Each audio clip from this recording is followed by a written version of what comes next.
Hi guys, welcome back.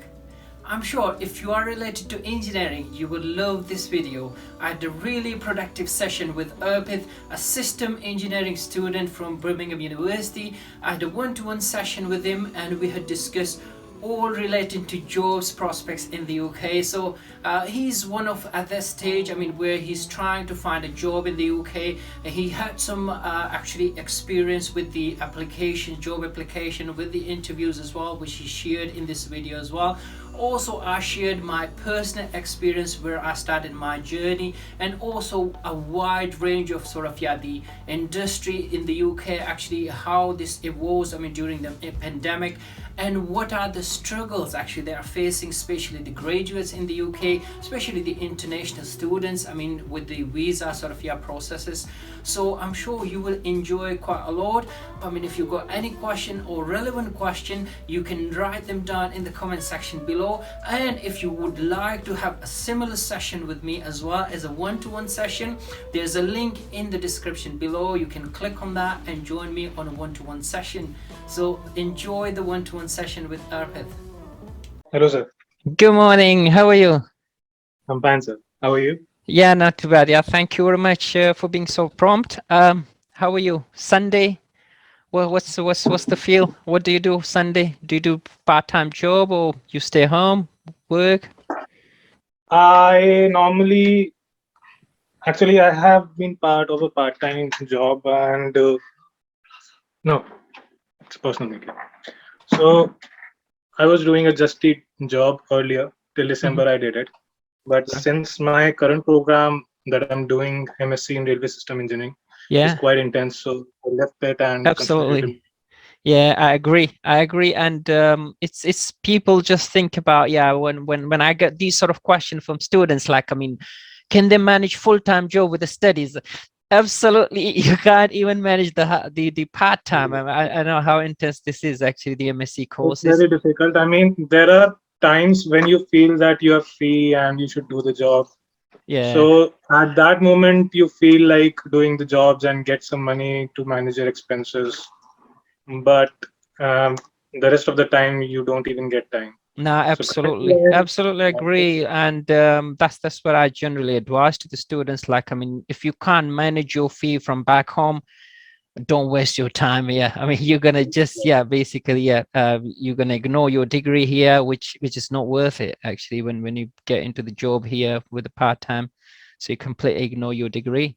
So yeah, thank you very much. Actually, I've reviewed your profile, and obviously system engineering, my favorite actually. It's a new subject in a sense that there's not many universities that they offer this course, and uh, generally when I look at the industry, there is not qualified as such, like MSc master level yeah, qualified system engineers in the ground. Basically, they are either electrical, mechanical, and they move into that role basically. So there is yeah. no professional as such.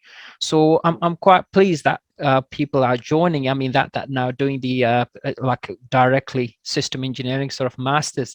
I'm sure, yeah, you are on the right track actually to start with the right course you've chosen. In terms of can you just briefly talk me about actually what you obviously I've already checked on the on your profile, and what the aspirations are actually. Obviously you got a bit of experience as well, like 4 or 5 years experience back home, but Yeah. here, which was mostly, yeah, like I could see in civil engineering, yeah, construction management background you have.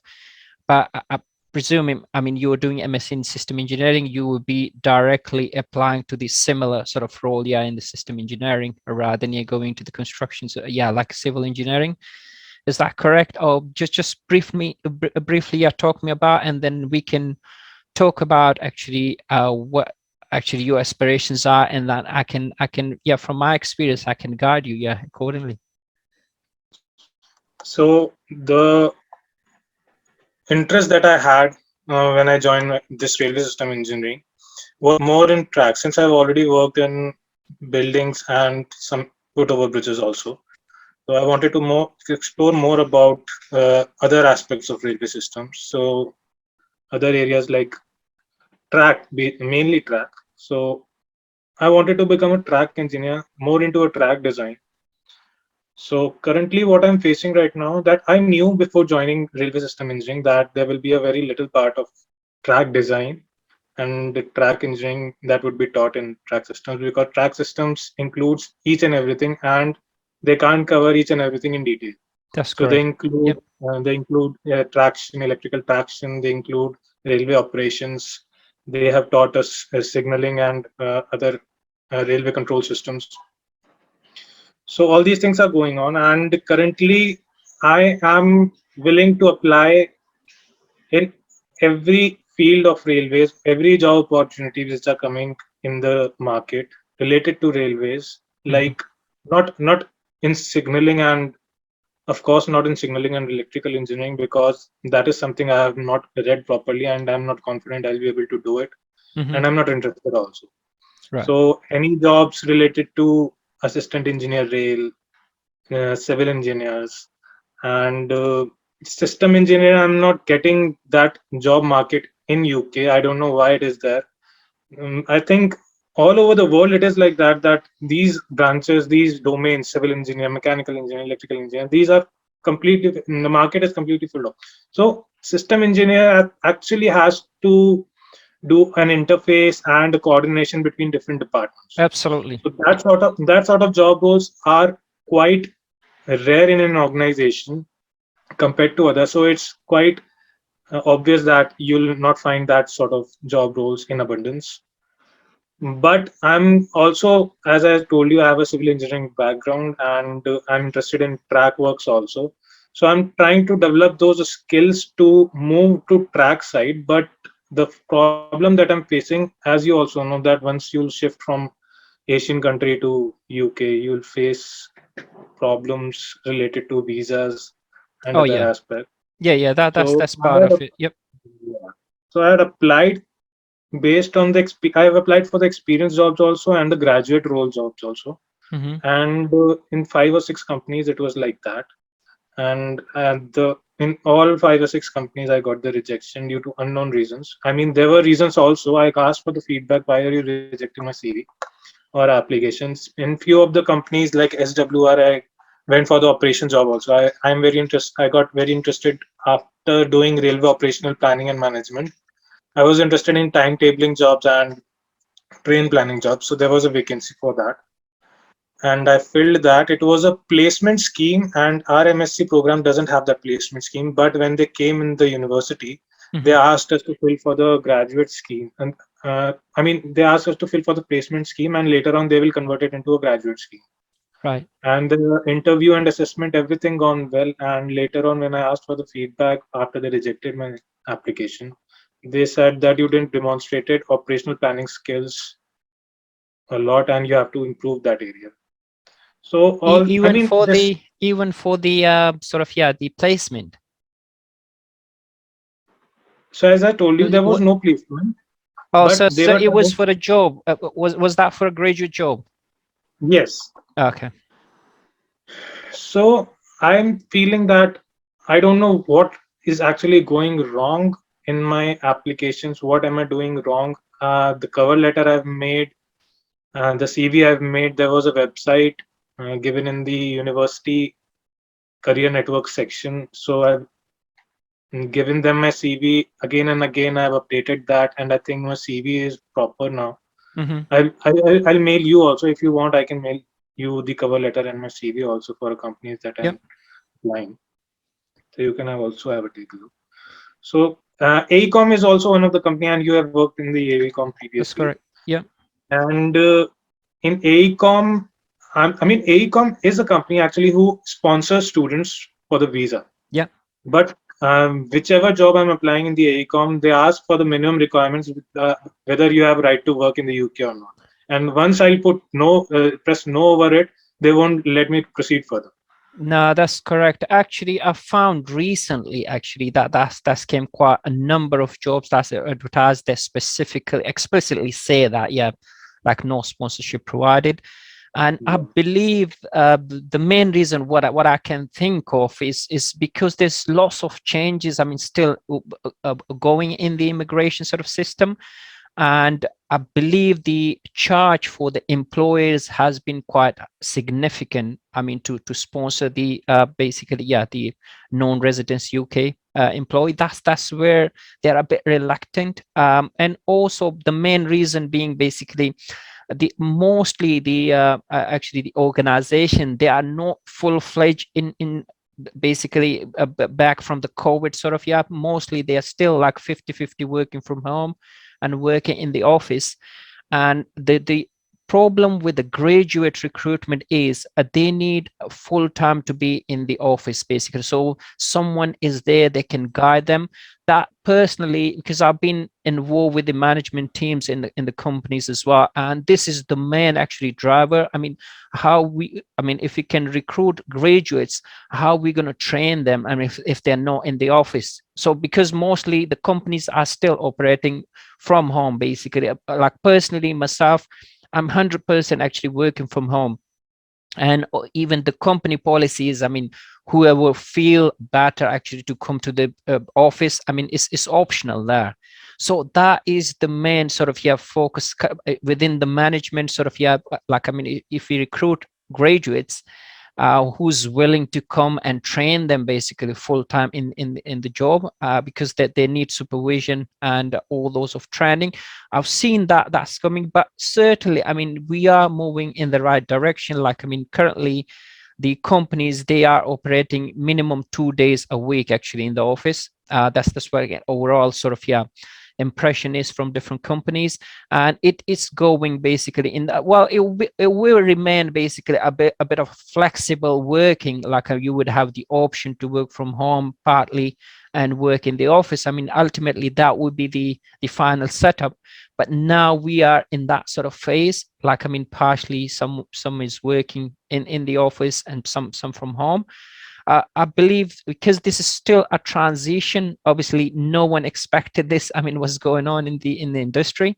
I believe the graduate that they are facing problem because of this is the main reason, because they can't manage the companies, who's going to train them. Because personally, when I started, like, I mean, as a graduate, you need someone to guide you, because when you join an office, like, I mean, if you're working from home and you're stuck somewhere, it's not easy, I mean, to get someone on the teams, or, yeah, get it on the call, because it's not easy. I'm pretty certain, like, I mean, it's very hard. Even with the seniors, you talk to the seniors, it takes basically hours and hours just to arrange a 5 minutes meeting with them. And that's where personally, yeah, I've been in that management meetings as well, and this is the main sort of, yeah, cause actually that actually creating a problem to get the graduates on board. But I'm sure, yeah, the things are moving in the right direction. And obviously you mentioned you already had a chance actually to go into the, yeah, job sort of interview sort of stages as well. That's really promising, because I've seen even that is hard. I mean, people are not even getting a response, especially for the graduates. And I know, because I've been part of the management actually in the company, and that is, we are still trying to think actually what's the most effective way, I mean, to bring the graduates on board, who's going to train them, how the setup is going to work with the seniors. But that's absolutely fine. This is part and parcel of your work.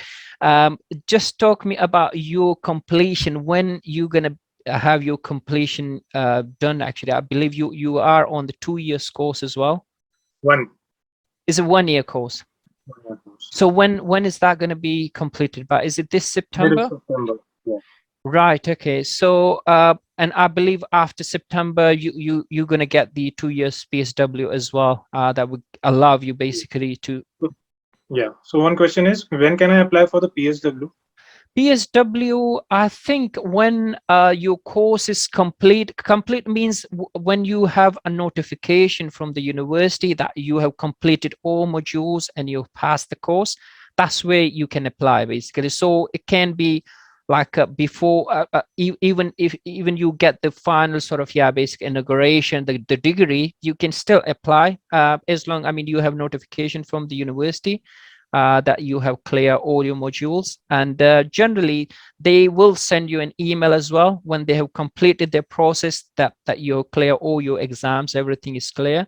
They will send you an email, and that's all you need actually, so you are ready to apply.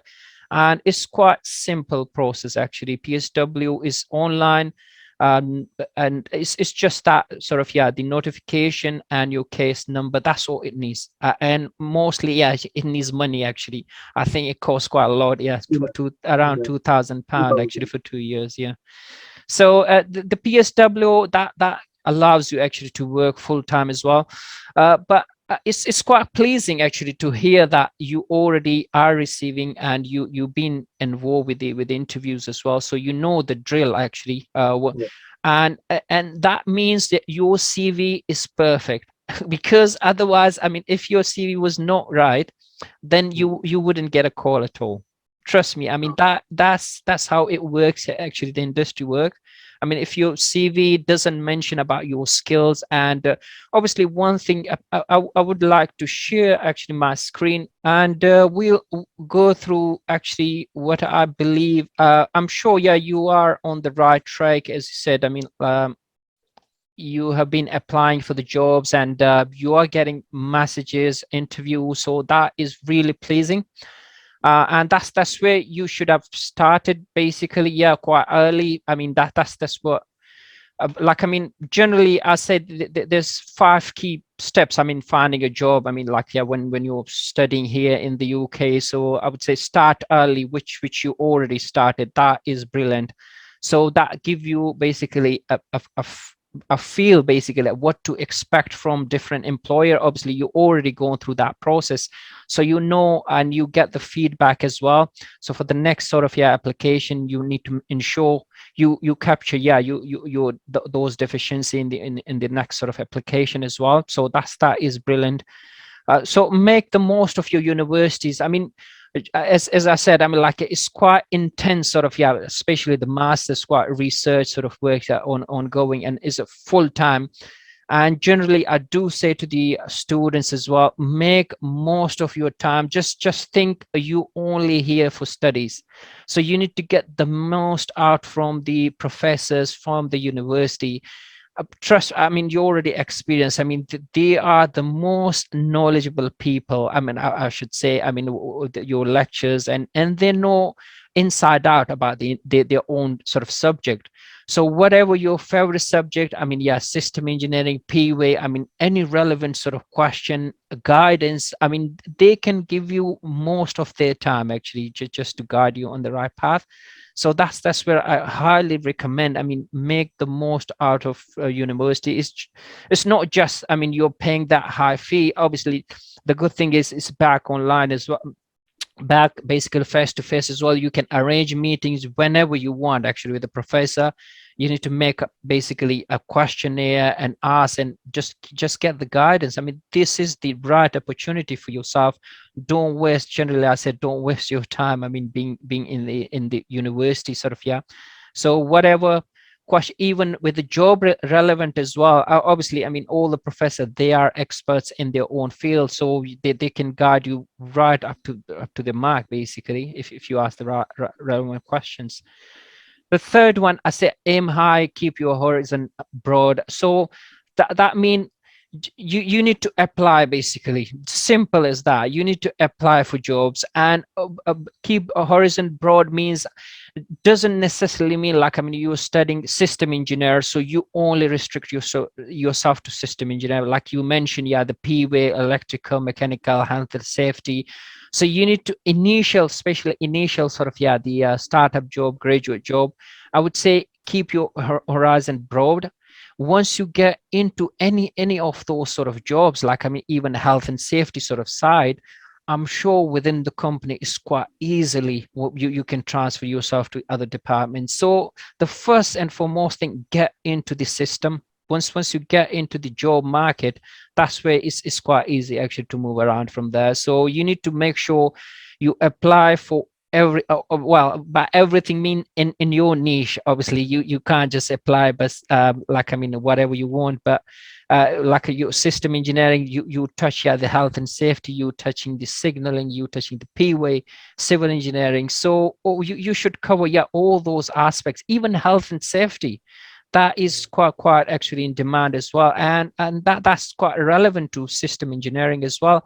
Like I would share some websites, some actually useful websites, and some job sites as well that will give you guidance. I mean, if you get a chance, I mean, it's worth checking all those websites as well. That will give you a lot of more knowledge about the industry here in the UK as well. So that is, yeah, you need to broaden your sort of, yeah, horizon. Just apply for your relevant sort of, yeah, niche, like within your sort of, yeah, um, uh, system engineering. Tailor your application. So I would say you need to ensure when you apply, you check. I mean, generally you already are doing that process, basically applying for the jobs. There is job description basically there, and they ask for specific sort of, yeah, content that what they're looking for.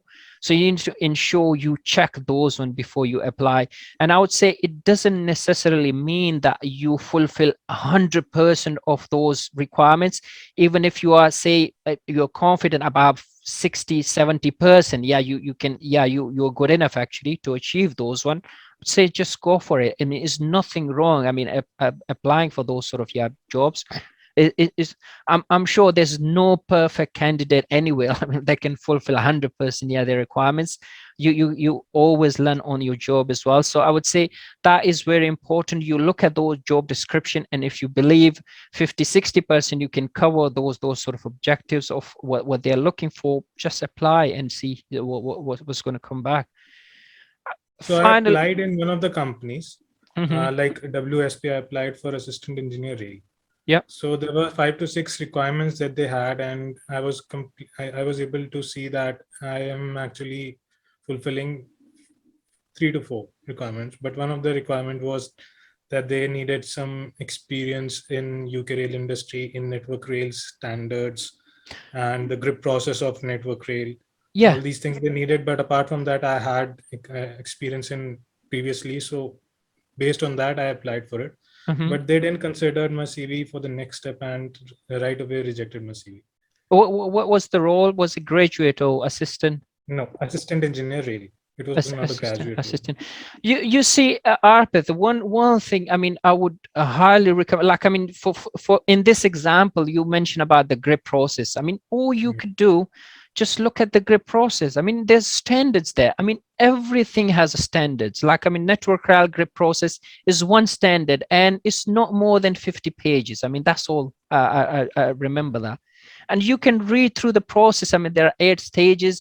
All you got to do, just remember, you don't need to master them. All you need to have the basic understanding what Yes. the grip process is, and that's where you need to, yeah, get into that sort of, yeah, now if there's something, I mean, that's missing from your skill, all you need is just search for that specific item and read it through. It doesn't necessarily, yeah, that they ask for, yeah, relevant experience. As long you have the knowledge, that's it. I mean, that you cover yourself there. I mean, even if they ask question in the interview, at least, yeah, you have the basic. I mean, this is the standard, and these are the 8 different, yeah, grip stages. Right. And in fact, yeah, the grip is now superseded by pace actually. So Yeah, true. so it's superseded now. So you need to just get into the standard. And for network rail, there's standards for everything. I mean, you can't work apart from like, I mean, this whatever you talk about, there will be a relevant standard for those ones. So you need to ensure, I mean, if there's any sort of requirements like these ones, you just go refer to the standards and you read it, the standards, and you get the knowledge. That's so simple. It doesn't necessarily mean, yeah, you have practically obviously at your stage, I mean, you're basically completing your studies. Obviously you're looking for the initial sort of jobs. I don't expect actually the employer, the recruiter, that should be looking into really sort of, yeah, the expert level sort of expertise there in any of your field. I mean, that would be just the knowledge sort of side. So I'm sure when you read the standards, I'm sure you get the basic knowledge out of that. So make sure next time, I mean, if there's anything, they ask for something, just search for the standard and read the standard. As simple as that. Fifth and very important, don't give up. I mean, like, yeah, I mean, there are situations, I'm sure, where you apply for too many jobs and you don't get a response. So you get to feel like, I mean, no, that there's no way I'm going to get basically a job here. Trust me, well, actually, to be honest, I mean, I've been lucky enough.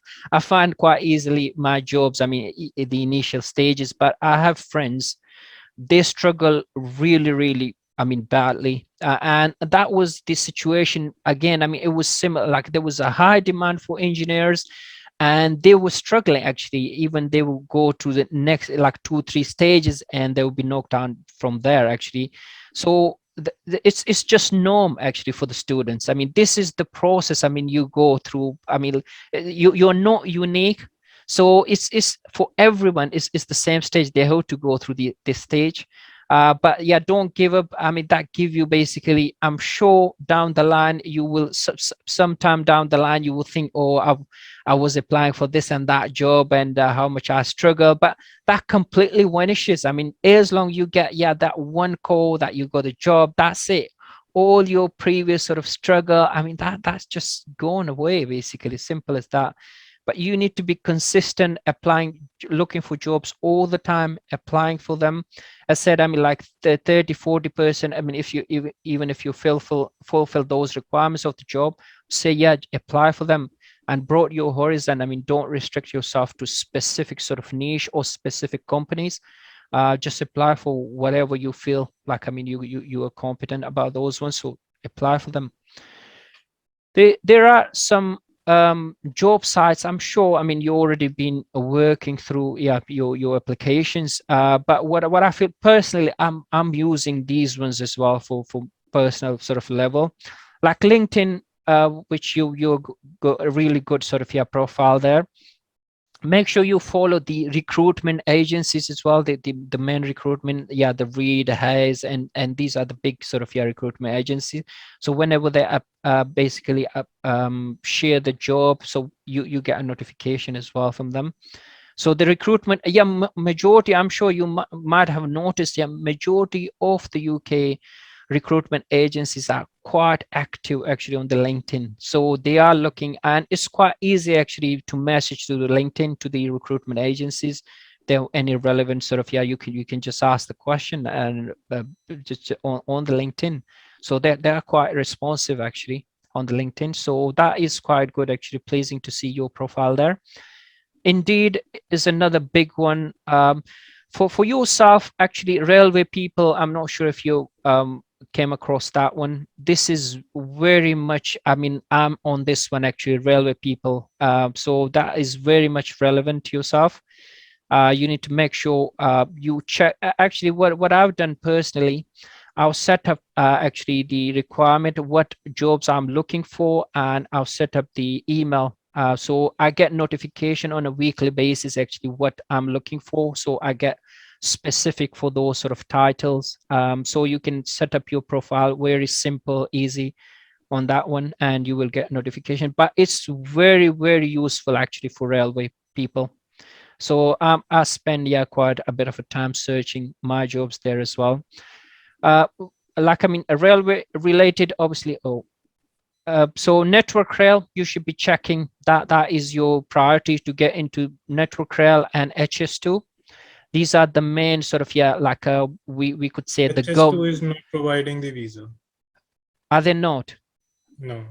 Okay, I wasn't aware of it. Actually, HS2 is huge. I'm surprised. I mean, they clearly mentioned, and actually I was also surprised when I saw that, because when I came to UK, I was highly aspired to get the job in HS2, and when I saw that they're not sponsoring the visa and they're not even allowing us to work on PSW visa also. So that was quite disappointing for me. No, PSW actually, for your information, I mean, like PSW when you join like professional job, so they will provide you the sponsorship. That's where they're going to keep you on a skilled worker visa rather than a PSW. I mean, it's not even HS2. Like, I mean, even if you get a job with Network Rail, once you join the Network Rail, they will change your they will provide you sponsorship, so your visa will change, converted to skilled worker visa. So they won't keep you on PSW. Right. So it was mentioned clearly over there. I saw some graduate schemes. So it was mentioned that they are not going to sponsor us and they are not going to allow us. Clearly, it was mentioned that they are not going to allow us to work on That's PSW also for the quite next 2 years. surprising for me, hearing that. But I'm sure that they are in big trouble, struggling for people. HS2. It's written that they are actually working towards it, and maybe in future they will allow, but currently there is nothing like that. Maybe, but I'm pretty certain they will roll it down actually, because I'm sure when it's come back in swing, the HS2, I'm sure that they will need huge number of people there. Yeah. But yeah, this is the total jobs. I'm sure this is quite common, and civil library. These are quite generic. Yeah, civil library indeed. But for yourself, I would say spend time on Bravo people, LinkedIn, and Network Rail. These are quite important for railway sector. And some of the other websites, I would say you need to spend a bit of a time on these ones as well. They are relevant to, like, mostly they're relevant to railway. So ORR, Office of Rail and Road. So it's very useful information you would find there. The latest sort of guidance, the health and safety, everything about the railway. And obviously you're interested in railway, so you will find lots of these are all free actually stuff. So you can just log in, like make your profile, or just log in there with the basic email, and you can search. RSSB, this is very useful as well. I do use from time to time. That they are actually, again, very active. Like, I mean, they are as such, I would say, the health and safety regulation on top of Network Rail. So they take care of all the health and safety there, and they have their standards as well. So they're quite useful, actually, standard catalog there as well. You can find all the standards there. The HSE website, which is again the health and safety in construction. CDM regulations is one thing you need to ensure you understand the basic of CDM, construction design and management regulations, which you would find actually on the HSE website. So that is something you need to be aware of. These are the basic sort of terminologies. I'm sure when you go for even the initial interviews, they can ask you what is CDM regulations. So that will give you all the health and safety. The P-Way Institute, so they are specific to railway. They're the P-Way actually. So you would find information there as well, useful. Do they have any membership also? Yes, you can be a member of but you can access without being a member. Their websites, their useful information there, but you can become member of the PVI as well. Is it useful? To be honest, I mean, I don't think there is any exams or anything as such, as far I remember, because I'm not relevant to PVI. I'm relevant to ICE. So I don't know the whole process, but I doubt it there's any exam, anything as such. Maybe they have some sort of like online lectures or something like that can provide access to. But to be honest, I mean, like these websites will give you enough information there. I mean, the free stuff, rather than you pay for someone, I mean, to be a member of them and access their stuff. But I'm sure even their website would have free stuff there. You can get knowledge of them. But obviously, once you get into the system, you can certainly, obviously, if you're moving towards the PWA side only, so it's worth basically getting involved with the PWI in long term. But at this stage, I don't think it's worth it getting straight into the sort of a membership sort of level. So once you know your line, basically where you're heading towards, then you can get basically into the relevant sort of entity. For instance, like ICE, again, ICE has big library, lectures, and all the webinars on their website, free to access as well. So it's quite useful content there. So you can spend time there as well. The I IET. recently joined ICE as a graduate member. I had to pay for it because in one of the companies they were asking that this is the minimum requirement that you need to become and need to have a graduate membership of ICE. No, but So why did you pay? Because student can go free as a member. as a student member, I was there already, but they were asking for the graduate membership. I'm surprised. I mean, like, yeah, for the It graduate. was Rendell, if you have heard the name. Yes, I did. I do actually, but I'm really, really surprised. Generally, the membership is paid by the employer, and I'm surprised if you were a student member. Obviously, you are still a student. You are a student member, so this is quite strange. I'm surprised. I mean, how much the industry changed actually for graduates. I mean, they're not making it easy.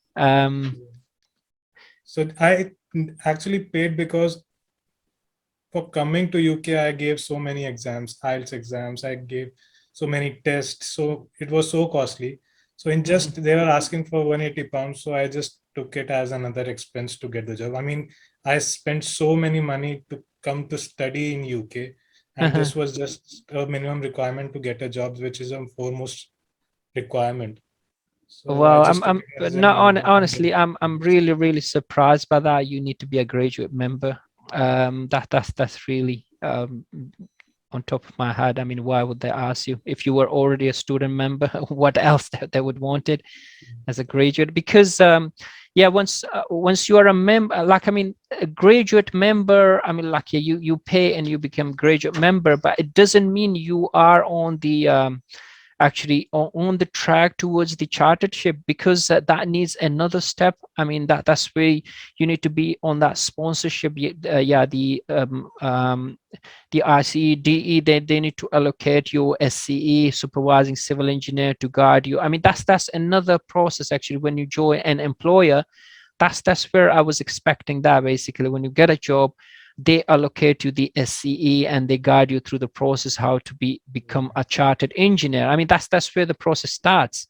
So there's no point to be a graduate member without knowing actually who's your SCE is. So what's the point actually getting that? But yeah, the IET, this is electrical sort of, yeah, organization. So that might be useful for yourself as well as a system engineer. You might find, yes, relevant information there as well. But these are like lots of information. If you spend time there on these websites, I'm sure you get wealth of knowledge, yeah, out of, yeah, these websites, and that's going to aid your knowledge actually about the industry here. They are updating basically the latest sort of information you would find about the industry there, the standards, whatever. So you would find them all on their websites. So that would be quite useful tool actually. And in terms of, yeah, obviously you mentioned you're already receiving the calls. So I won't mind. I mean, if you share your CV as well, just to see if I can add anything there. But I'm sure, as you mentioned, you are receiving calls and you have been to interviews as well. So that's quite pleasing. But I would say you are on the right track, I should say. Just keep applying, and I'm sure, yeah, system engineer, as I said, this is quite niche sort of subject. Not many sort of, yeah, the professionals are out there in the industry, and they are mostly, what I found, system engineers are mostly relevant to the health and safety. They need to ensure, yeah, as you mentioned, the coordination about all the different systems. So you need to be really good at the basically, generally, when you search for the actually the job portals, generally they don't actually there won't be any graduate sort of, yeah, system engineer.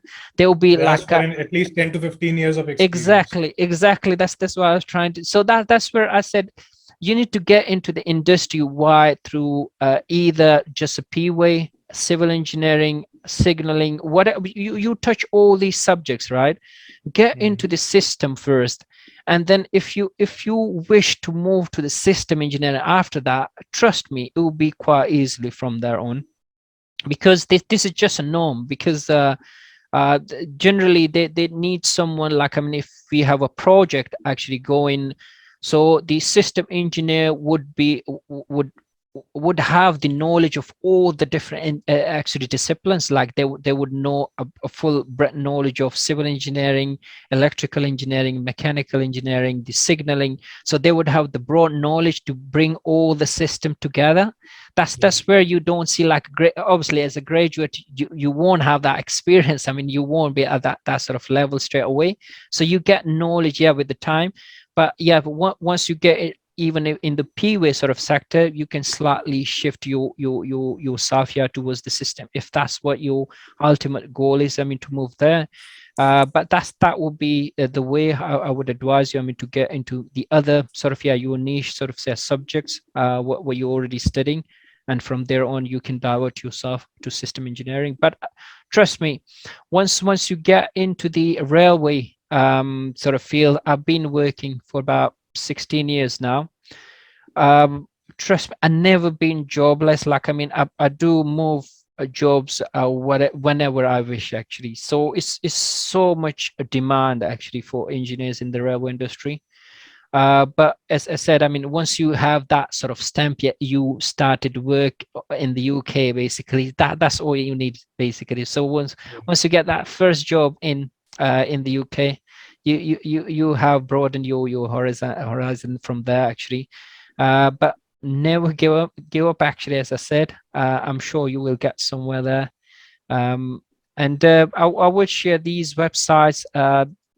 These sort of job sites and the other sort of your presentation for yourself. And if you need any help down the line, just give me a message so we can discuss as well. Is there anything else? Did I miss anything else from your sort of your questionnaire you email me? Yeah, so there was one question regarding the driving license. So in the site engineers kind of job roles, they're asking full-time driving license. So is it necessary? Yes, for the site role, because they are expecting you to drive there. Yeah. So it is necessary. But driving license, have you tried driving back home, or Yeah, I had a 10 to 15 years of experience. All right, okay. So for you, so I mean, driving license, the process is quite simple, basically. So first thing, the theory test. You can get the theory, like there are apps as well, actually. So you can, I think, £10 or so you pay for the actually the app, and you do all the practices basically on the app there. Once you are ready, so you book your test. It's about, I think it's a 30 odd pound actually you book for on the theory. So which app?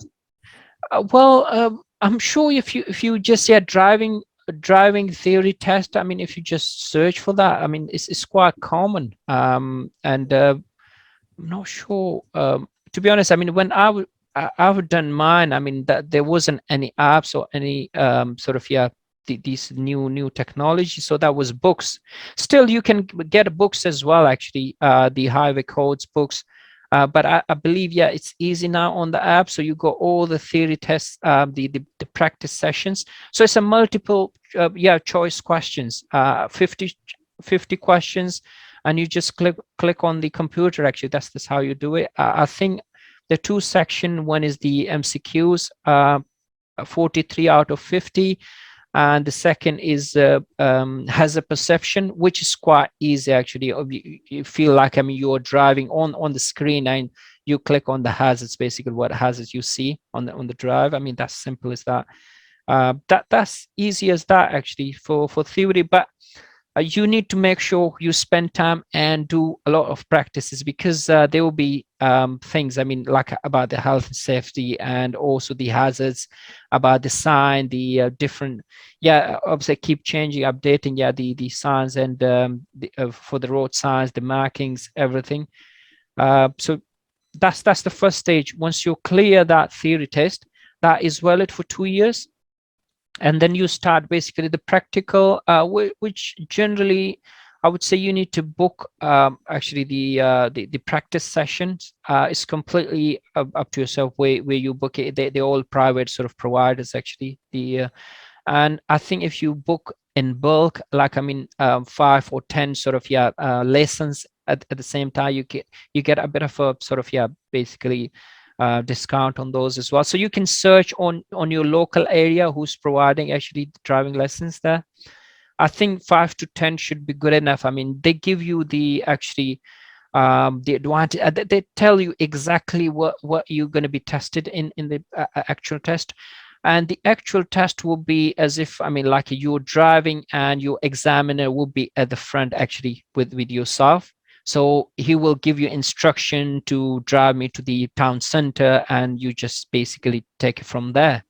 And it's you need to ensure, I mean, like it's quite stringent. Like you need to look, obviously you will actually read that in your theory there, that every 5 to 10 minutes seconds actually you need to watch the mirrors, and yeah, you need to how you hold the actually steerings and all these sort of minor sort of things. I mean, you need to make sure, and that's what the lessons actually that will tell you about, actually what to actually making sure how you can pass, and these are the minor sort of stuff you need to ensure you capture in your final test. I mean, that's how easy that is. But obviously at the with the examiner on your front seat, it's quite sort of intriguing there. Personally, I failed 3 times and I passed all the 4. But yeah, it wasn't about like, I mean, yeah, you can't drive. It's really minor sort of stuff they pick up actually during your practical test, and they said, oh, that's a major mistake you did, and you get failed actually. But I'm sure with a few lesson, the exam actually the lesson and the tutor that can talk you about actually what they should be looking for. It takes a bit of a actually, especially it will cost you quite a lot actually. The lessons are generally, I would say, that cost you per lesson about £30, 25, £30 actually, each lesson. So that will cost you quite a bit as well. You need to work out your finances on that as well. Like, I mean, theory is quite simple, but the practical is a bit of a some money actually. And You have to apply for the provisional before getting full-time. that's correct, yes. So you will apply for provision, I think, for the theory as well. When you book your theory test, I believe you would need that provisional sort of license there as well. So it's again, for provisional license, I think it's all you need is your ID, which could be your passport and your proof of address. I mean, that's what it is, and you can apply, I think, online. They may ask you for the original, but I think you can start the application online, and once you get a message actually, so that they can ask you for the validation of these IDs. I mean, that's all. Simple online process, so it's not complicated process there. I'm sure, if you already actually drove back home, it's quite easy actually driving here in the UK. It's just the rules, regulations that they are quite obviously for us as from Asian background, it's quite strange, to be honest. I mean, I never exercised those ones since I passed my exam there, my test. But you for that test, you need to be really sort of you need to abide by the rules there. Yes, I'm sure if you get stuck anyway, just give me a message. I mean, I'm sure I can guide you there. Anything else you wanna Are ask? you working somewhere currently, sir? I'm working, yes. That's what I said actually. I never been jobless. I do take actually sort of time out for myself actually. I left actually ACOM last year. Last year I left them, and to be honest, I mean, it was just I had a couple of years with them, and it was at the contract level. Actually, I said no, it doesn't work for me, the contract. So I give them a notice that I don't want to work. And trust me, I didn't have a job offer, nothing. That's what I'm saying. Like, I mean, you get to that stage basically, you take your own decisions. So that give you basically sort of background, especially in the railway industry. So I resigned them. Trust me, I had no knowledge. I mean, what I'm going to do next, where I'm going to end up myself. And it was in the pandemic as well. Like, I mean, it was the peak pandemic. And I said, no, I don't want to work. And I left them, and I stayed. Like, I mean, I took a month off basically. I said, no, I need to just think what next. And then after a month, I've started again. Actually, all these job websites. I mean, I mentioned. I mean, these are the websites I use personally, and the Company you're call. currently working with? Which company you're currently working right now? I'm currently working for a company called a really small consultant called Waldeck Consulting. WALDECK Consulting. Right. And they are based in actually in the north. So yeah, so Midlands, East Midlands. Yeah, and I'm 100% working from home. I'm in the south, so there's no way I can get there actually to the office. So I said no. Obviously, if you are willing to take me on board, I'm not going to come to the office. I mean, that's how you negotiate. I mean, you get to that point basically, and they said that's fine. Yeah, you want to, yeah, if you can manage it from home, just do it. Obviously for myself, like being in the industry, so I know, yeah, how the how it works. But especially for graduates, it's not that easy. Obviously you need to be in the office actually to learn, yeah, these sort of skills. I mean, what you need for the initial sort of career. But as I said, I mean, down the line, I mean, this is just a start actually. So I'm sure in the railway industry, it's always, yeah, that there is a demand for engineers. There's never been, yeah, they never fulfill the right sort of, yeah, people there. And trust me, there are like, I mean, managers, even directors, they're without degrees. I mean, they went to that stage with the experience, with the skills, with the time. I've seen like even the director level actually, they are like HNC, HND, only the certificate. I'm not the initial degrees. I mean, they don't have even the degrees. For us, obviously, being overseas, these degree give us basically the chance to get into the job market. I mean, that's what the initial sort of, yeah, stage we have to go through those as an overseas. But otherwise, there's no requirement at all. Actually, what I've seen actually in the industry, the degree is not required. Is the skills. I mean, that's what is just matters. As long you have the knowledge of the industry, the skills you have, the experience you get with the time, that is what you need actually to flourish yourself and being the top basically. And one thing I would highly advise as well, you need to concentrate on your specific sort of niche to be like at that level. I mean, so you can choose whenever you leave your job and whatever, yeah, your demand is going to grow in specific sort of field. Like, I mean, if you're a system engineer, whether you're going to stay as a system engineer, you know the knowledge of all the other disciplines, you want to stay there, focus there, that's fine. Or you want to go to PWay, so you need to have all the information, all the basically the expertise in that specific field.